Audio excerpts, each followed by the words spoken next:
মায়ের মৃত্যুতে শ্মশানে চলছে ডিজে পার্টি। একদিকে দাউ দাউ করে জ্বলছে জন্মদাত্রীর চিতা, আর ঠিক তার সামনেই কান ফাটানো মিউজিকের তালে চলছে এক তরুণীর উদ্দাম নৃত্য।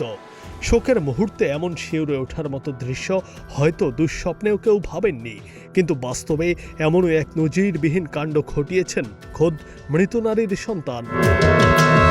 মায়ের শেষকৃত্যে তিনি রীতিমতো পেশাদার নর্তকী ভাড়া করে এনেছেন। অদ্ভুত এই ঘটনার ভিডিও সমাজ মাধ্যমে ছড়িয়ে পড়তেই হতবাক হয়েছেন নেটিজেনরা। ভাইরাল হওয়া ওই ভিডিও ঘিরে দাবি করা হচ্ছে, মায়ের মৃত্যুর গভীর শোক কাটাতেই নাকি এমন কুরুচিপূর্ণ আয়োজন করেছেন ছেলে।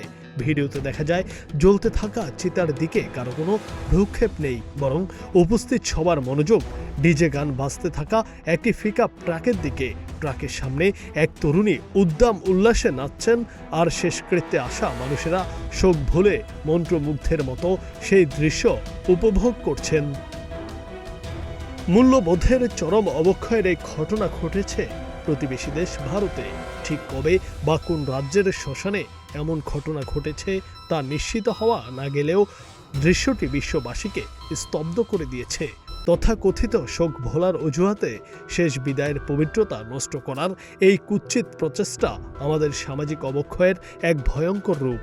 মৃত মায়ের প্রতি শেষ শ্রদ্ধা জানানোর এই বিকৃত সংস্কৃতি সমাজকে কোন দিকে টেনে নিয়ে যাচ্ছে এখন, সেটি সবচেয়ে বড় চিন্তার বিষয়। News desk, green TV digital.